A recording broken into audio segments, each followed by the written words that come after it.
Salut à tous, encore une fois un générique super bien fait, super bien technique, etc. Bon voilà, je suis content de vous retrouver pour cette nouvelle vidéo de réponse à vos questions hebdomadaires comme on en a maintenant l'habitude. Donc deux trois petites choses avant de commencer. Je l'ai dit, je l'ai redit, j'ai passé pour un vieux con qui radote, mais arrêtez de m'envoyer vos questions en message privé, Kevin et moi on les lit même plus maintenant. On veut vraiment que vous mettiez ça en public pour que tout le monde puisse discuter, pour qu'il y ait des échanges qui se créent. Donc voilà, désolé, on va pas vous répondre ni en message privé, ni dans la vidéo, mais vraiment assumez, il n'y a aucune honte à avoir posé vos questions en public. Voilà. Bon, deuxième chose, au niveau de la vidéo spéciale gainage, donc je vous l'avais promis la semaine dernière, mais comme Kevin et moi on a deux mains gauches avec les ordinateurs, ça a été repoussé, on a mis du temps à vraiment réussir à caler le son sur l'image. Là cette fois c'est bon, c'est fait, je viens de la visionner. Et voilà, ça va être mis en ligne sous 48 heures, on est mardi, donc voilà, vous faites les calculs, vous êtes bon en maths je suppose. Et vraiment, je pense que ça va vous faire plaisir parce que c'est vraiment une super séance. Je viens de la retester là, c'est vraiment nickel.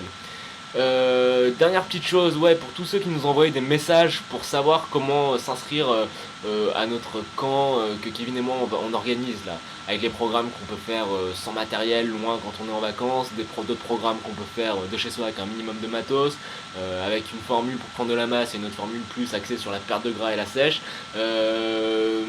On attend encore qu'il y ait quelques autres inscrits, quelques autres candidatures, parce qu'on va pas prendre tout le monde, on va vraiment prendre que les gars et les nanas vraiment motivés. Et quand on sera un nombre correct, c'est-à-dire que suffisamment nombreux pour que ça crée une bonne émulation et suffisamment restreint pour que Kevin et moi puissions assurer un suivi de qualité, on passera à l'attaque. Donc d'ici la semaine prochaine, voilà, vous aurez les détails en message privé pour tous ceux qui nous ont contactés d'ici la semaine prochaine. Enfin, ben voilà, j'ai rien à dire, si ce n'est que je suis dégueulasse, j'ai envie de m'entraîner, j'ai pas eu le temps de prendre une douche pour la vidéo, mais bon, d'un autre côté, c'est une vidéo sur le sport, donc c'est pas très grave. On va rentrer plein badin à l'attaque de vos questions. Bon, allez. Première question, c'est celle de Vincent Bolomé. Y a-t-il moyen d'influencer sur son métabolisme? Métabolisme rapide ou lent, inné ou acquis? Bon, alors Vincent, si je puis me permettre, tu prends la question à l'envers. Toi, en gros, ce que tu me demandes, c'est de savoir si par tel ou tel entraînement, tel ou tel plan de nutrition, tu vas pouvoir changer ton métabolisme. C'est possible de changer son métabolisme, mais c'est très compliqué, ça demande une science de l'entraînement, une rigueur que le commun des mortels, c'est-à-dire les personnes qui ont un travail, une vie sociale, etc., ne peuvent pas suivre, ou du moins ça n'en vaut pas la peine, pour des résultats qui sont pour le moins incertains. En revanche, ce qui est plutôt intéressant de faire, quand on parle de métabolisme, c'est de chercher à adapter ton approche du développement physique, ton approche du sport, en fonction de ton métabolisme, d'aller adapter ton entraînement, d'aller adapter ta nutrition, d'aller adapter la manière dont tu fixes tes objectifs, dont tu imbriques ta progression à ton métabolisme, et non pas l'inverse, pas essayer de changer ton métabolisme. Voilà, donc c'est vraiment essayer d'adapter tout ça, toute cette démarche, en fonction du métabolisme que tu as. Ça me semble ça nous semble beaucoup plus cohérent et beaucoup plus efficace sur le moyen terme. Ok ? Donc ensuite, on passe à une autre question. Question de Bruno de Clermont. Doit-on faire des étirements après une séance de musculation? Si oui, pendant combien de temps? Alors, des étirements, oui, c'est important d'en faire. Il faut que tu te gardes un petit moment après ta séance de musculation pour faire des étirements, ok? La durée, moi je dirais qu'une dizaine de minutes, c'est très bien. Ça permet de revenir au calme, de se recharger mentalement, nerveusement, etc. après une bonne séance. Et ça permet aussi de se détendre surtout. Donc les étirements et les étirements lambda classiques qui étirent un peu tout le corps, donc ça tu les fais. Et puis tu vas aussi ajouter quelques étirements qui vont cibler les muscles que tu auras spécifiquement travaillé lors de la séance en question. Ok? Donc oui, faire des étirements c'est important, se garder un temps après la séance pour faire des étirements, oui. Étirements généralistes, étirer aussi, insister avec les étirements sur les muscles qui sont spécifiquement travaillés. Et en plus, c'est pas mal de s'étirer parce que ça permet d'éliminer tous les déchets, toutes les toxines accumulées pendant la séance et ça favorise la construction musculaire. Ok? Donc oui pour les étirements. Question suivante, c'est la question de Quentin Rouault. Il y a deux questions dans la question de Quentin. On va décomposer. Salut Jonathan, doit-on faire une pause estivale pour reposer son corps? Alors Quentin, une pause, oui, faut faire une pause. Faut faire des pauses, comment? Quand? Bah, t'écoutes ton corps, quand ton corps tu sens qu'il est un peu à la limite, qu'il commence vraiment à piocher, à manquer de jus, là tu prends une pause. Est-ce que la pause doit être forcément faite en été? Non. Non. Moi j'ai toujours rien compris aux gens qui disent qu'il faut absolument faire une pause en été. C'est pas parce qu'en été il y a les vacances des enfants qu'il faut prendre des vacances aussi forcément. La pause elle est faite au bon moment quand elle est faite au moment où le corps le demande. Pas forcément en été. Et je dirais même plus, en été, c'est plus facile de s'entraîner pour sécher, pour perdre du gras, dans la mesure où, à cause de la chaleur, on va moins avoir envie de bouffer des trucs dégueulasses, caloriques, des plats en sauce, etc. Comme on peut parfois en avoir envie pendant l'hiver. Donc, et en plus, pour les gens qui ont un job style, je sais pas moi, professeur d'école, etc., ou les étudiants, s'entraîner pendant l'été, c'est pas mal, parce qu'en été, bah, vous êtes en vacances, vous avez beaucoup plus de temps à consacrer à votre démarche. Donc, pause, oui, mais estivale, pas obligatoire.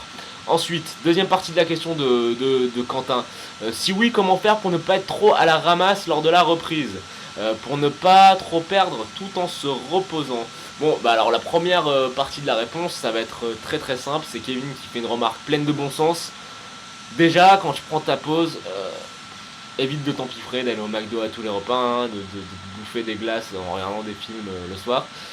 L'idée c'est de prendre quand même, de s'accorder quelques petits écarts, mais de respecter un minimum ta diète. Respecter au minimum les grands principes de nutrition. Manger équilibré, faire un bon petit déjeuner, un déjeuner correct, un dîner un peu light. Essayer de vraiment limiter les excès, surtout quand ils sont faits le soir. Mais voilà, ça c'est vraiment le principe de base à faire quand on est en repos, en pause. On peut s'accorder quelques petits plaisirs, mais vraiment on essaie de ne pas partir en vrille au niveau de la nutrition. Comment reprendre sans être à la ramasse physiquement? Eh ben écoute, à l'image des joueurs de Ligue 1 là, qui sont en repos et qui vont reprendre avec leur club respectif d'ici le mois de juillet, faire du foncier, se refaire du coffre, refaire du jus. Moi, quand je m'arrête à la boxe et que je reprends à la rentrée, ben, on passe toujours par une phase pas très agréable qui est de faire du foncier, des longues sorties de cardio, du vélo, beaucoup de gainage, beaucoup d'étirements justement, pas mal de muscu mais avec des charges légères et des séries longues, etc. Vraiment essayer de refaire du coffre, de l'endurance, de manière à tenir la cadence sur le reste de la saison. Voilà, ça c'est la réponse que je peux te faire. Ensuite, dernière question, c'est celle de Jonas Fornero. Ça peut paraître un peu bête, mais je me pose cette question. Comme la testostérone est favorable à la prise de masse sèche, est-ce que faire un entraînement quand on a la trique est plus efficace qu'un entraînement avec une libido complètement à plat? Ouais, ça peut paraître bête un peu comme question, j'en conviens. Mais on va clarifier tout ça parce que c'est vraiment un sujet qui est important. Donc première petite chose, n'hésitez pas à aller sur le site Lifestyle Conseil où j'ai écrit un article justement sur la testostérone, ça fera une bonne piqûre de rappel. Deuxième chose, précision, réponse à la question de Jonas. On essaye d'être cadré ici maintenant. Faire un entraînement quand t'as la trique, ça va rien faire. Ça va pas être plus efficace qu'un entraînement avec une libido complètement à plat. Pourquoi? Parce que tout simplement quand tu t'entraînes, ton corps n'est pas sous l'effet, l'impact de la testostérone, elle est sous l'effet et l'impact, sous l'influence du cortisol. Donc ça n'a strictement rien à voir, donc ça ne va strictement rien changer. En revanche, deux petites choses.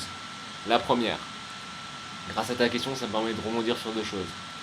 Une libido en baisse, ça peut être un signe que ton plan alimentaire n'est pas bien calibré, et aussi un signe que tu t'entraînes peut-être un peu trop dur, enfin du moins que c'est pas adapté. Voilà, c'est pas adapté, que ton corps n'arrive pas à encaisser. Deuxième chose, important après l'entraînement de bien se garder une période de retour au calme, avec un petit shaker, des étirements, de la respiration, de manière à justement remettre en route, si j'ose dire, pour schématiser, l'effet de la testostérone sur ton corps. Voilà. Bon bah voilà, 4 questions intéressantes cette semaine qui ont attiré notre attention. Donc pour récapituler, parce que maintenant j'aime bien faire ça à la fin de chaque vidéo, quels sont les enseignements qu'on peut tirer de cette vidéo grâce à vos questions, grâce à vous les petits gars et les petites nanas.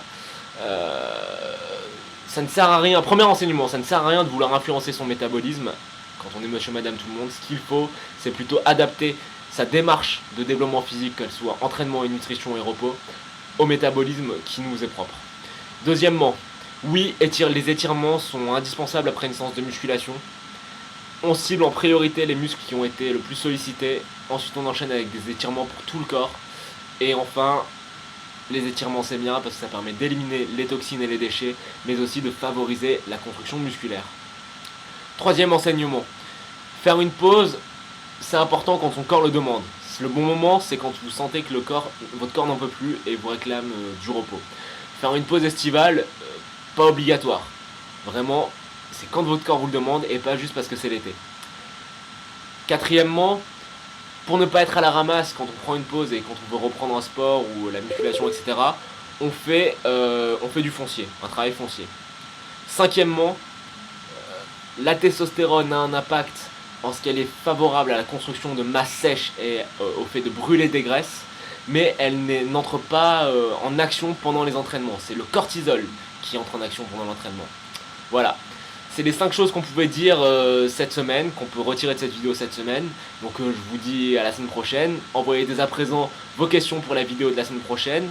Et n'oubliez pas de continuer à nous contacter en message privé, Kevin et moi, sur la page Facebook, là, Transformer son corps, de manière à vous inscrire pour ces petits camps d'entraînement que Kevin et moi on va lancer. Allez, à plus les gars et les nanas.